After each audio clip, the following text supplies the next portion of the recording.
Hello, hello. Good evening. I might need to move this up. You know, Mike, I get in trouble every time I say something like that because it's almost always too hot to me. So, good evening, everybody. Welcome. Glad that you guys are here tonight. We're going to go ahead and get started. I'm going to do my best to start moving our clock back towards the start time, especially because as I was working on my lesson for next week, I was like, we're going to need all the time we can get next week. So I especially wanted to make sure that I start just inching us backward a little bit. So I appreciate you guys being here tonight, though. Really excited for y'all to be here. We might have some more wander in. I know that the ladies class had an illness from the teacher's son, and so some of the young ladies may come down and join us here in a little while. But really glad that everyone's here tonight. I want to start by a couple of announcements so that I don't forget, and so that I also am not scolded when someone tells me that I forgot to do those. Two announcements tonight. The first of which is at the back of the room, on this side and on this side, there's some of our collection baskets. And in those baskets are the commitment cards for Sunday for making a couple dozen cookies. And so we're expecting to have not only our normal church crowd for a fellowship meal after church, but also some of our friends that we're inviting. And so I want to encourage you, if you have not done so and are willing to, and maybe even we'll just have to close the doors and not let you leave tonight if we don't have enough willing participants who will take some of those commitment cards. But we would really appreciate it if you wouldn't mind bringing some cookies. We need both gluten-free and just the regular bad-for-you cookies. All the gluten-free were taken. Okay, so just the regular. So if you're one of the people who just likes to make bad-for-you cookies that are they're so good though, right?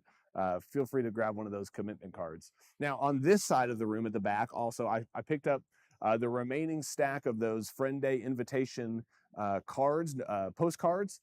And so if you're going to work tomorrow, you're going to see a family member or a neighbor or something like that, feel free to pick one of those postcards up and take it with you tonight as well. Still not too late to make an invitation for a friend to come and join us for church on Sunday. So I want to encourage you to do that as well. Can I put you on the spot for a second? Has anybody made an invitation to a friend to come Sunday? Yeah. Okay, good. Great. Thank you so much for doing that. That's awesome. Thank you for doing that. We're looking forward to Sunday. Yes. Jacobson went to the ER last night. Yes. Is it on our prayer list this evening? Jacqueline White last night went to the emergency room with high blood pressure, and she's now back home with a different blood pressure medication that she can take as needed. She's going to have a follow-up appointment with her doctor on Friday. But her blood pressure was extremely high last night, and they were able to bring it back down to nearly a very normal level. But certainly be praying for Jacqueline and Tyler. They've got a brand new 1 week and 1 day old, I think, at home, 8-day-old baby, and so keep them in your prayers certainly. Thank you, Mike. Okay, let's get started tonight. We've been in the book of Deuteronomy. Looking around the room, I think most of us have been in here for some of these lessons on the book of Deuteronomy, but I'll still just go ahead and remind us just a little bit about this book. Moses is speaking to the Israelite people. They are on the eastern side of the Jordan River, preparing to cross the Jordan River and go into the land. Moses is not going to be able to go with them. Moses, we haven't gotten there yet in the book. It's been referenced earlier in the book, but we'll have another section on it towards the end of the book. But Moses is not going to be allowed to enter into the promised land. And so he's giving a series of sermons to the people that he's been leading around the wilderness for 40 years to remind them of the laws that God has commanded them. And really the overall theme of the book of Deuteronomy is obedience. If you will follow God's commandments, if you'll remember who God is and what he's told you, and follow in the way that he's called you to live, then things will go well with you. If you forget, if you fail to live, if you fail to be obedient to God, then when you enter into the land, you might have a season where it goes well with you, but eventually God's judgment is going to come upon you in the same way that God's judgment is coming upon these people groups that the Israelites are going to go in and displace. And so this is kind of the overall theme of the book. It's kind of the overarching story that's going on. And as you read through the book of Deuteronomy, you begin to not only be reminded of some of the events, the recent events for Israel, but also you get a glimpse, I think, into God's heart and where God is trying to draw his people towards. And so we've spent some time over the last, I don't know, 4, 5, 6 weeks comparing the people of Israel with God's law that he's reminding them of in the book of Deuteronomy with the other ancient people groups and how different of a way of life God is calling them to live. Last week, if you were here, we compared some of the laws in the book of Deuteronomy to the Code of Hammurabi. The Code of Hammurabi is an ancient law code from the people of Babylon and considered one of the greatest ancient law codes in the world.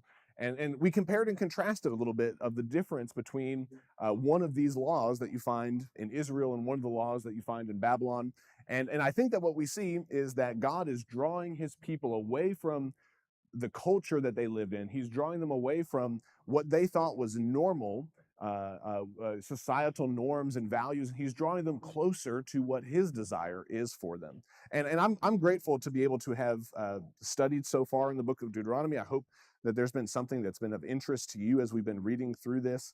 But so much of what we have read and been looking at in this book has reminded me of how we got to where we are today. Because our society, without us ever even recognizing it, I think is so dependent on the Bible as a whole, but even on the book of Deuteronomy itself, for us to get to the place where we are now. The people of the world throughout history, the laws and the type of person that the book of Deuteronomy is asking you to become is very different than the type of people that were produced in the world before a book like Deuteronomy was written. And so we're very dependent on God's law. We're very dependent on his revelation to us of who he is and what his desire is for us. And so I'm really grateful that we have a book like Deuteronomy to study, even though it's one of the books that we probably don't often spend time in. But we are very dependent upon it, I think. So tonight, if you look up here in my bottom left-hand corner of my slide, I try to put our text for every night up there. And you might notice tonight that we have a lot of ground to cover. Deuteronomy chapter 19 through about halfway through chapter 23. And this is going to be a theme as far as how much ground we have to cover, not just this week, but next week and the following week as well. We're going to be covering a lot of chapters and probably doing an injustice to a lot of the material that's contained within these chapters. But tonight and next week, we're going to finish out the remaining section of law that Moses reminds the people of. He's preaching law to the people. Remember that God commanded these things to you. And so tonight and next week, we're going to cover close to 8 chapters of law. And tonight is going to be, well, really both tonight and next week are going to be a little bit unique in the way that we go through this. And tonight I'm excited because we're going to use the laws, some of the laws that are contained in these 3.5 chapters to kind of springboard into other places in Scripture. And that's one of my favorite things to do, is to see, okay, God says this here in Deuteronomy. How does that affect what we read about in other places and other stories that come to mind? And there may be stories that come to mind for you tonight, so I'll give you an opportunity to share those, and then I'll share with you the stories that came to mind for me out of some of the different laws that are found in these chapters tonight. So before we dive into that, I want to kind of give us an overarching theme. It's not going to be a surprising one. It's a term that we've already used in our study of this book so far. But I want this to be our overarching theme that kind of grounds us and brings us to some kind of unified idea or conclusion tonight. So that word is just simply the word justice. And so when you think of law, which is what Moses is preaching, ideally, the laws that a people have or that a group of people create are laws that create justice. And that word justice can mean different things to different groups of people, can't it? What I think of as justice might not be exactly what you think of as justice. And this is even truer, I think, on a historical scale when you start thinking about groups of people. So for the ancient Israelites, what is justice might not be the same thing as what justice is for another ancient group of people. I certainly don't think it's the same thing as what we think of today in our modern context as justice. And so I want to open tonight by simply asking you to think about what is justice. If you had to give it a simple explanation, a simple definition, if you had to say, I believe that this is what true justice is, what might you think of? What ideas might you have? Is there anything that comes to mind tonight when you think of what is justice? How do we describe that? How do we define that? Any simple ideas or a type of definition or something? It doesn't have to be super profound, but just what is justice? For the person that failed, it could be satisfaction. Okay, satisfaction. Okay, yeah. Okay, that's great. That's good. What else? Any other ideas? I have a couple, but I'll hold back. Yes. Okay, amends for a wrong. Okay, so when you seek justice, you're seeking amends for something that was wrong. Okay, great. Anyone else?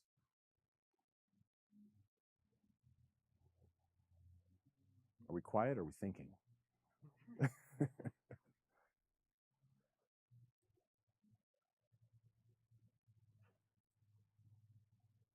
Yeah.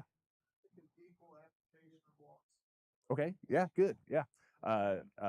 Certainly justice is finding that the scales are not rigged in one person's or one group's favor, right? And so the equal application, I think that's a really good way of saying that. Equal application of law. Good. Anyone else? All right, let me share a couple of ideas with you tonight that I thought of. What y'all have said tonight is beautiful, perfect, wonderful. As I was thinking about this, in Hebrew, the word for justice is the same as the word for righteousness. They're the same word.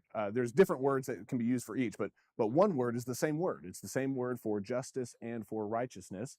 And when we think about righteousness, sometimes that's kind of one of those church Christianese type of words, right? That don't get used all that often in a worldly context. But what is righteousness? Well, righteousness is simply doing that which is right. Justice is the same way. Justice is doing that which is right. And so if you have the case of someone who's done a wrong, justice is making amends for that. If you have the case of two people who are receiving different kinds of treatment, even though the law says this one thing, then that is not doing what is right. That is an injustice, right? And so you can see how that idea might come through. Now, as you think about doing what is right, you then have to go to the next stage of that question and ask, well, who determines what is right? In our context, as Americans who live where we live in our part of the world, we elect lawmakers to create just and equitable laws for our society and our land, right? And so in an American context, our lawmakers are tasked with doing that. But in a biblical context, in a Christian context, and certainly in the book of Deuteronomy, we're looking to God to create a just and right law for us to follow. And I think that's a very attractive thing for many of us is, well, if God gives us that which is just and right to do, like that should give us a boost. That should give us an idea of what God is calling us to do and who he wants us to be. And so we create a moral framework, not from our own ideas, but we create a moral framework of what is right when we receive a law like what we receive in the book of Deuteronomy from God. And so I would recommend to you that this is kind of my definition tonight of what justice looks like in the context of trying to follow God. Living out the perfect will of a good God. That's how I'm going to define justice tonight. I think that's what Deuteronomy is calling us to. If we're going to be people of justice, if we're going to be just in the eyes of God, that means that we're going to live out the perfect will of a good God. God says to do this and not to do that. And so if God is truly good, then we should listen to his instructions and we should follow his law. Okay, so this idea of justice, living out the perfect will of a good God, this is really where I want us to land and reflect on as we read these different laws, these different case studies tonight that are shared in the book of Deuteronomy. Now, if you're reading a English version of the Bible, chances are you have section headers in your Bible. Anybody in here have a Bible with them tonight that has section headers in it? Does everybody know what I mean when I say section headers? Okay. Most of us, I think, probably have section headers in our Bible. Now, just as a reminder, these are not part of the biblical text. They are inserted by our English editors to help us make sense of what it is that we are reading, right? So they're not original to the Bible. but they are added in ideally for the reader's benefit. Tonight, as you look through this section of Deuteronomy, chapter 19, 20, 21, 22, and half of 23, you find that you might have section headers that read differently than this, but this is what my New International Version has for these section headers. It has cities of refuge, it has witnesses, it has going to war, atonement for an unsolved murder, marrying a captive woman, the right of the firstborn, a rebellious son, various laws, and those various laws include what do you do with a body that's left hanging on a pole? What do you do with another person's animals? What about men's and women's clothing, birds' nests, building houses, mixing things together? And then we go back to our headings. We have marriage violations, exclusion from the assembly, and uncleanness in the camp. These are the laws that this section of Deuteronomy is going to cover. As I looked at that list of section headers, I thought to myself, what on earth am I going to do tonight? I mean, that covers a lot of broad ground with a lot of different topics. And so tonight we are not going to attempt to create a unifying theme through these other than my definition of justice, living out the perfect will of a good God. I think all of these have that in common. God is trying to tell his people, show his people, if you live according to my instructions, you're going to live a just life where you're living out the perfect will of a good God. And so that applies to all of these different kinds of things.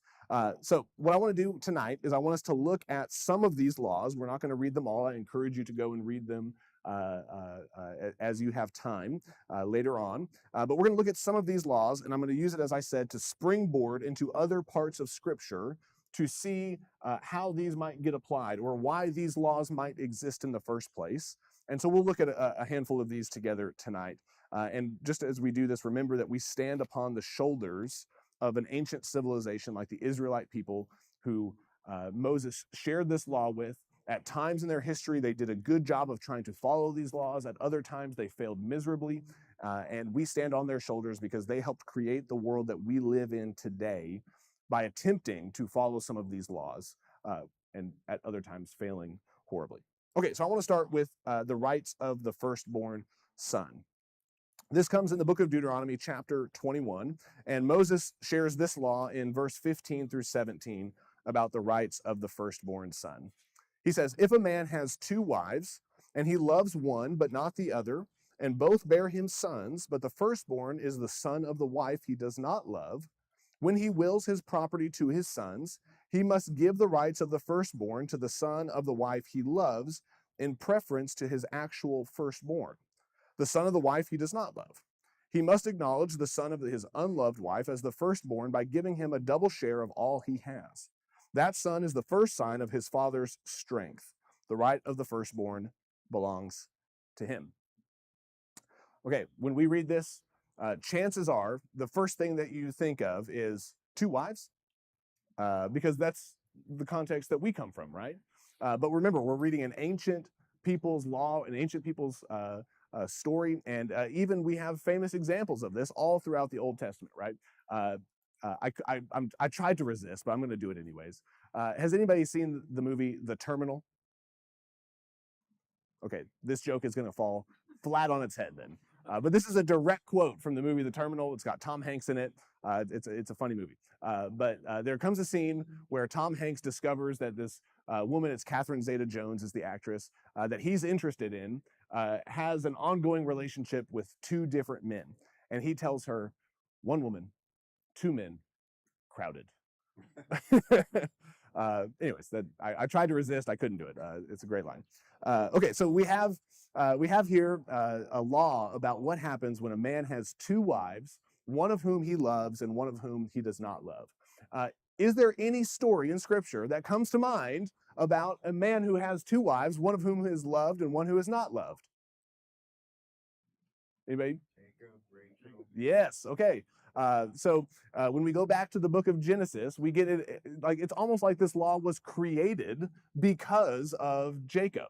Okay, so let's go back even a little bit further than Jacob this evening. So Jacob's father is Isaac. Isaac is the son of Abraham. Isaac has two sons with his wife Rebekah, Esau and Jacob. And Esau is the first, they're twins, but Esau is the firstborn. And what we see unfold over several chapters in the book of Genesis is that Jacob begins to kind of sneak his way in, worm his way in, and he steals the right of his firstborn brother Esau, and he steals the blessing of his father that is intended for Esau. And all of a sudden, Jacob, the secondborn, begins to be the one that receives the inheritance, that receives the blessing of his father. And so Jacob begins to kind of sneak his way in. Jacob means deceiver. And I'll just leave it at that. We don't know any Jacobs, right? Now, and just remember, Jake is different than Jacob, right? But Jacob, he kind of sneaks his way in and does this. And what ends up happening as a result of this, Isaac, it appears, has a preference for his firstborn son Esau. That Jacob kind of steals, he sneaks his way in, and this family dysfunction passes through Isaac and Esau and Jacob onto Jacob's family. And so Jacob eventually goes to work for his uncle Laban, and he ends up marrying Laban's two daughters, Leah and Rachel. Rachel's really the daughter that he wants to marry. He's tricked into marrying Leah first. And so we even see that kind of sneaky deception working its way into his married life. And so we go from a father who has a preference for a son to Jacob, who has a preference for a wife. And then these wives begin to bear sons to him. And so Leah bears him 6 sons. Rachel bears him 2 sons. They both give Jacob their servant, who each also bear him 2 additional sons. And so Jacob ends up with 12 sons. Of those 12 sons, he has a preference for one of them. So we have Isaac, who has a preference for Esau. We have Jacob, who has a preference for Rachel. Now we have Jacob, who has a preference for one of his sons, Joseph, and then eventually Benjamin as well. And so you can see how this favoritism works its way down through the generations of this family. And it just becomes this crazy, chaotic mess of a story all the way through. Like Genesis 25 through Genesis 50, it's just family dysfunction, family dysfunction, family dysfunction. That's the whole story of the whole book, is how messed up this family is that God has chosen to work through. It's my favorite book of the Bible, by the way. I just love how God uses this incredibly chaotic family and still accomplishes his purposes through it. And it really sets the stage for all of Scripture. But you see in this story how God is having to work through this family. But here in Deuteronomy, it's almost as if God is saying, yes, I'm able to do that, but I'd really prefer it if we could not do that again. And that's probably not even strong enough language for what God's doing here in Deuteronomy. But it's almost like God is critiquing the very story that Scripture is telling. That when you get to Deuteronomy, it looks back on those events in Genesis and says, that was not good. God was able to work good out of it, but that's not the way that it's meant to be. If we think of justice as living out the perfect will of a good God, of doing what is right, this story in Genesis does not describe God's perfect will. And so God is going to create a law in Deuteronomy, remind the people of this law of the way that things ought to go. And so remember, justice is doing what is right. It's living out a good God's perfect will. And so here we get this law about the rights of the firstborn son. Let's not repeat those same sins and those same mistakes. That family dysfunction that happened in Genesis, let's move closer to God's good and perfect will as we continue to move along throughout history. Okay, we have more laws to cover tonight. The next one, animal and person care is what I'm calling this one. Shortly after the law that we just read about the right of the firstborn son, Moses shares this law in the next chapter, Deuteronomy chapter 22, starting in verse 1. It says, if you see your fellow Israelites' ox or sheep straying, do not ignore it, but be sure to take it back to its owner. If they do not live near you, or if you do not know who owns it, take it home with you and keep it until they come looking for it, and then give it back. Do the same if you find their donkey or cloak or anything else they have lost. Do not ignore it. If you see your fellow Israelites' donkey or ox fallen on the road, do not ignore it. Help the owner get it to its feet. To us, this might seem like almost a no-brainer. Like, do we really need to legislate this one, God? And yet, even in our world today, there are certainly people who take advantage of circumstances, right? Oh, here's a cattle, an ox, a sheep, wandering around. Well, I don't see an owner. Well, I guess I'll just take it home with me and it becomes mine, right? When I was young, we had this thing that we called finders keepers. Anybody ever hear that one before, right? It appears that that's what's going on here, finders keepers. And so God comes in and says, no, that's not the way that it ought to be. As people who are supposed to do what is right and people of justice, you take care of that animal as if it was your own. But if the owner comes looking for it, you return it to them. You give that animal back. And then in verse 4, you get this scenario where if you see your fellow Israelites' donkey or ox fallen, don't just ignore it. Help the owner get it back up on its feet. And as I was reading this passage tonight, this Deuteronomy 22, it made me think of another story, not about animals, but about people. When we get to the Gospel of Luke, we're going to preach on this here in a couple of weeks, but we get the story of the Good Samaritan. And in the story of the Good Samaritan, Jesus tells this parable of a man who's beaten by robbers and left for dead in a ditch. And you get this priest and this Levite who walk by, and they see what looks like a bloodied and bruised and horribly, I don't know if he was disfigured or maimed, but it's not a pretty situation. It's not a pretty picture, right? And what do? They cross over to the other side of the road and they walk on by. Now, if you're a priest and a Levite, there's the chance that that person laying in the ditch is dead. I look at them and I say, they don't look like they're in good shape. What does the law say for a priest and a Levite especially to do around dead things? Avoid it. Get away from it. So when we hear this story of the Good Samaritan, we often vilify the priest and the Levite for clearly doing what's wrong, when in fact they might be thinking to themselves, we're doing exactly what God has called us to do. But here in Deuteronomy 22, God makes the case that you should not just leave a fallen animal lying in a ditch. How much more a person created in the image of God? Do not ignore it. Help them to their feet. And that's what we see the Samaritan do. The Samaritan comes in and helps this man who's been beaten and robbed and left for dead. And he helps him. He takes him to an inn, pays for his care, and then goes on his way and says, I'll come back and pay any other additional costs that are needed. Now, remember, the Samaritans, by the time we get to the New Testament, the Samaritans are the exact wrong people, right? They're those people. They cheer for that team. They've done that horrible thing. They're the wrong people. And this is Jesus saying, even the wrong people are capable of following a good God's perfect will. And so remember, justice is doing what is right. In this story, the man who did something right was the exact wrong person. And yet he was capable of following God's will, living out a good God's perfect will. At the end of Deuteronomy 22, we find out another case study, another law that were given by God, this one to do with marriage violations. And so God's going to tell the people in Deuteronomy 22:22 how they should live justly in marriage. And so it says this, it says, if a man is found sleeping with another man's wife, both the man who slept with her and the woman must die. You must purge the evil from Israel. There's a story in the Gospel of John that perhaps some of you are thinking of as I've read this one. It's the story that came to my mind as well.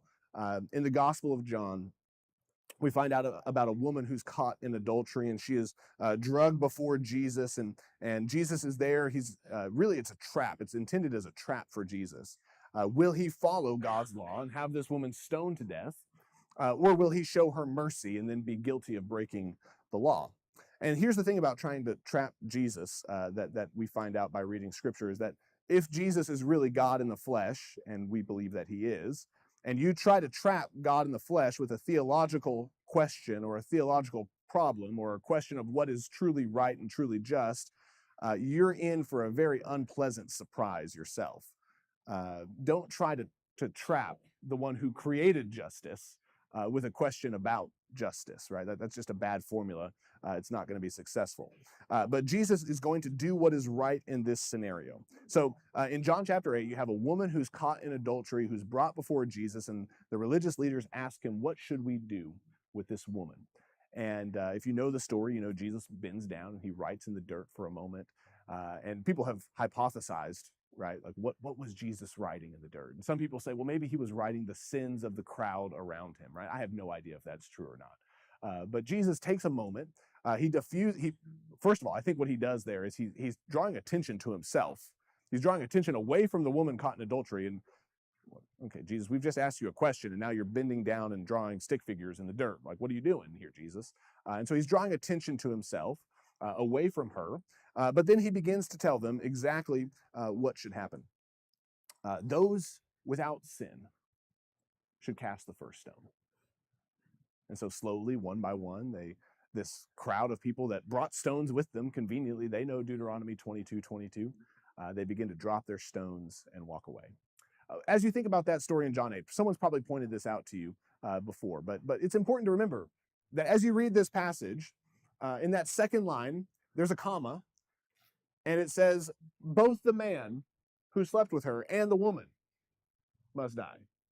Who is conveniently absent in John chapter 8 from this formula, right? The man is nowhere to be found. Last time I checked, it takes two to tango. And so the people are trying to trap justice in the flesh with a question about justice, and they themselves are not even following the law justly and correctly. Going back to Gates' comment a moment ago, how did you phrase it? The unequal application of the law, right? Like they have singled out this woman and conveniently left the man absent from this equation. And so Jesus describes to them, this is really what true justice looks like. Those without any sin, feel free to throw that first stone. Jesus is the only one without sin, and he is willing and able to show mercy to this woman. And of course, at the end of the story, it's certainly worth pointing out that he encourages this woman to leave her life of sin behind. It's not that Jesus excuses the sin, but he calls people out of sin and into justice themselves, into righteous living. So justice is living out a good God's perfect will. Justice is about doing what is right. In Deuteronomy 21, backing up into chapter 21 again, Moses shares a law here about a rebellious son. Deuteronomy chapter 21, verse 18, here's what he says. He says, if someone has a stubborn and rebellious son who does not obey his father and mother and will not listen to them when they discipline him, his father and mother shall take hold of him and bring him to the elders at the gate of his town. They shall say to the elders, this son of ours is stubborn and rebellious. He will not obey us. He is a glutton and a drunkard. Then all the men of his town are to stone him to death. You must purge the evil from among you. All Israel will hear of it and be afraid.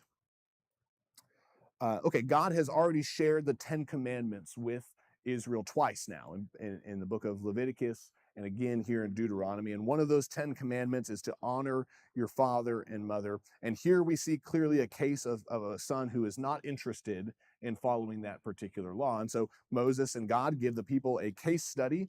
They give them a law and say, if this is the case, then here's what you are to do.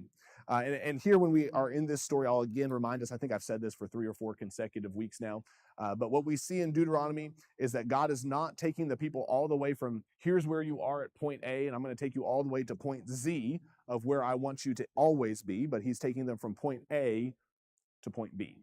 I'm going to draw you closer and closer to my will along the way. And so here you have this case of a rebellious son, and Moses describes what type of punishment this son should get.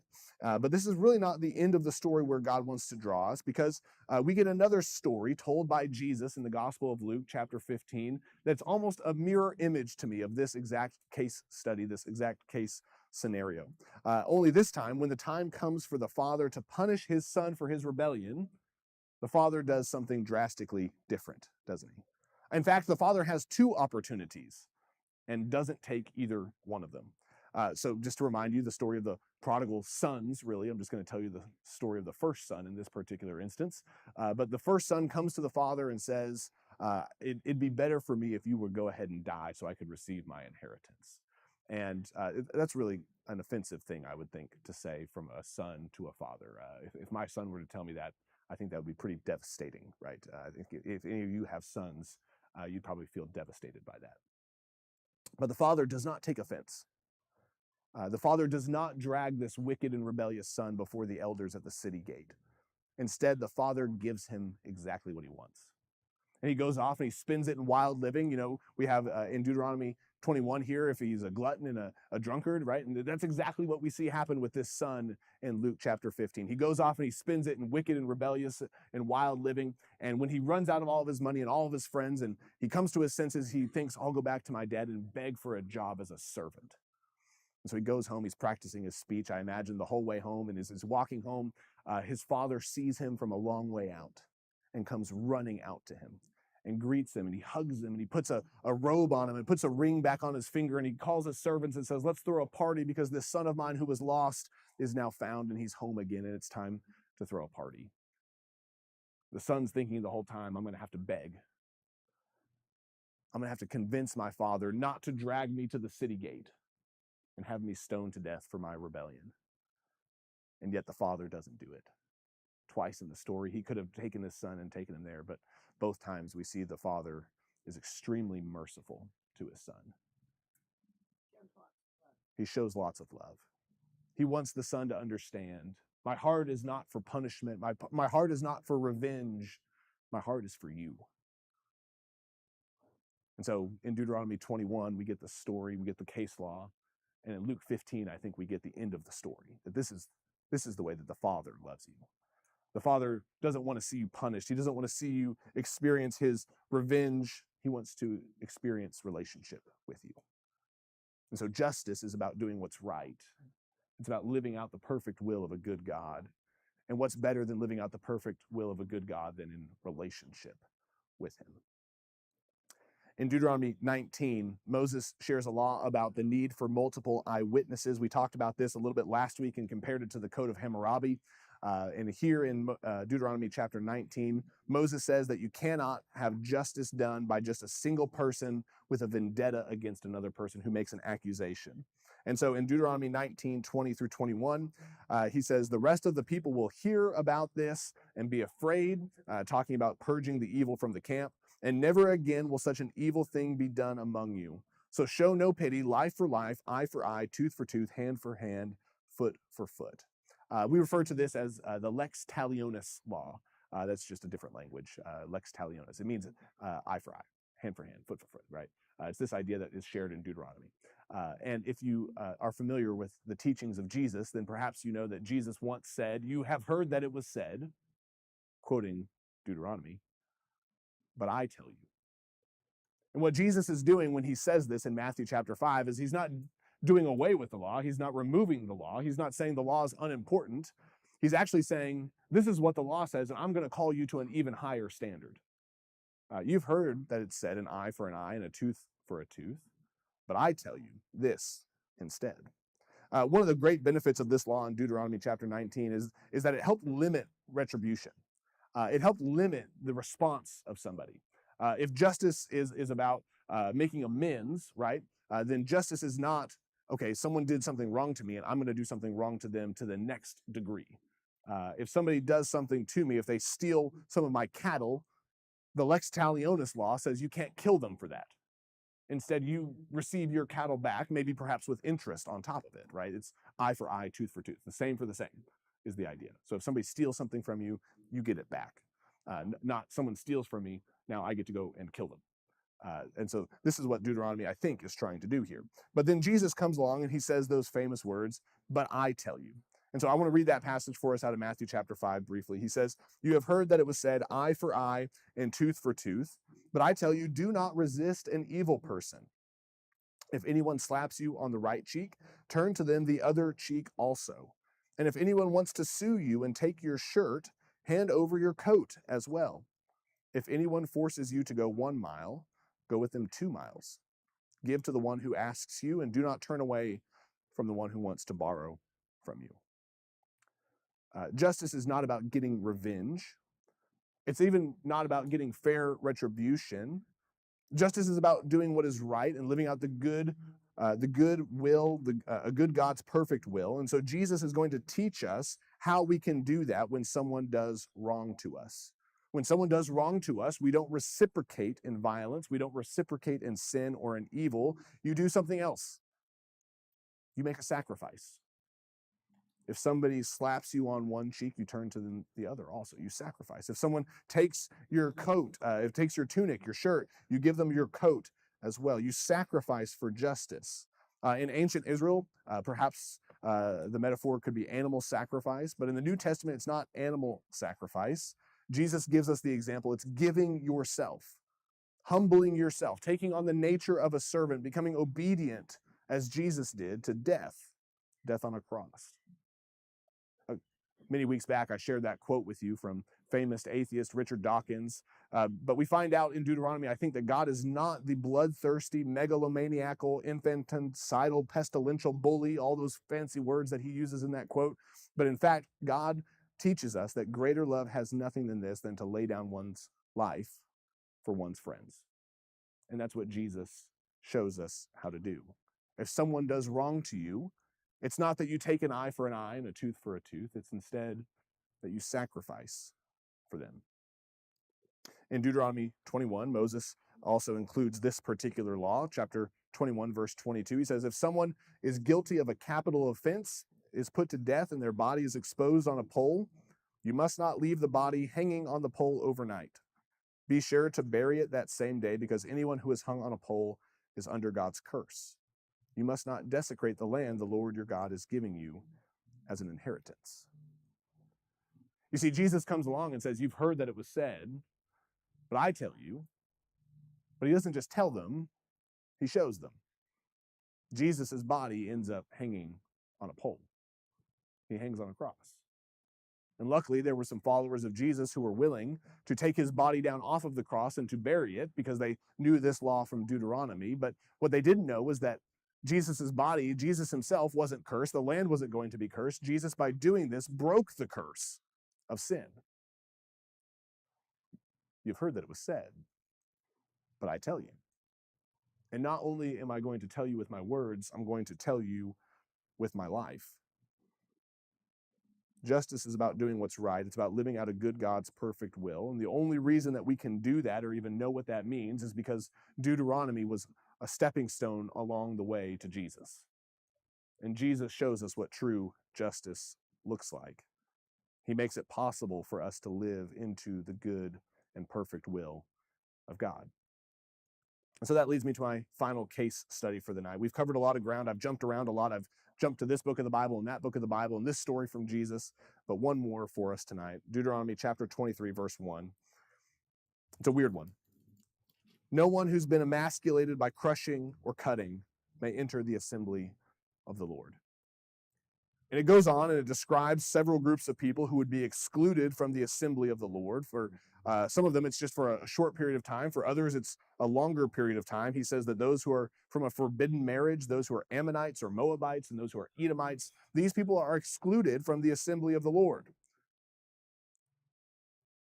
But when we get to the book of Acts, we read a story about a man, an Ethiopian man, who's riding along in his chariot. He's reading from the book of Isaiah. He comes across a man named Philip. He says, how can I understand these things? Philip begins to explain them to him. They come across a stream of water, and the Ethiopian man asks, well, what's to keep me from following Jesus? And what's to keep me from being baptized? What's to keep me from being excluded from the assembly of the Lord? And the answer is nothing. Philip and the Ethiopian man get down out of the chariot, and they baptize him, and he becomes included in the assembly of the Lord. In Deuteronomy 23, what never would have been possible is possible because of Jesus. Because Jesus was willing to show us and teach us and tell us what true justice is all about. Now, instead of being excluded from the assembly of the Lord, it's open. The way is open for us to follow Jesus, for us to be like Jesus, for us to live in justice and to do what's right and to follow a good God's perfect will. Because Jesus broke the curse. He hung on that pole. He hung on that tree. He died for us. He showed us that it's not just enough to get even. It's instead to sacrifice. That's what following this God's all about. God himself, when the son comes home, doesn't take the chance to take him to the city gate and have him killed. Instead, he welcomes him and opens his arms and says, come in, let's have a party. We can live with God. We can live in justice, trusting the mercy of Jesus, the mercy of the cross, to draw us back continually into his goodness, even when we fail and when we mess up. What Deuteronomy tries to teach us and tries to show us is how to live into a good God's perfect will. but it's not enough. Only in Jesus can we live into a good God's perfect will. And thank goodness that he made it possible for us. Okay. Are we tired? I'm tired. That was a lot of ground to cover. Next week, Deuteronomy. We'll finish chapter 23 and read through chapter 26. We are going to do a lot of reading next week, and so I encourage you, if you'd like, read ahead. I'm going to invite you to participate, if you're willing, in an exercise where you'll be reading parts of the text for us and sharing thoughts on that. And so if you're willing to share next week, make sure that you're here. And don't worry if you'd rather listen. I'll make space for that as well. You don't have to speak if you're unwilling to speak, so that's okay. But I appreciate you all being here tonight. We're going to have a closing prayer from Dan tonight, and then we'll be dismissed. And don't forget to pick up commitment cards for cookies or postcards for Friend Day on Sunday. We'd appreciate that. Dan, would you lead us in prayer?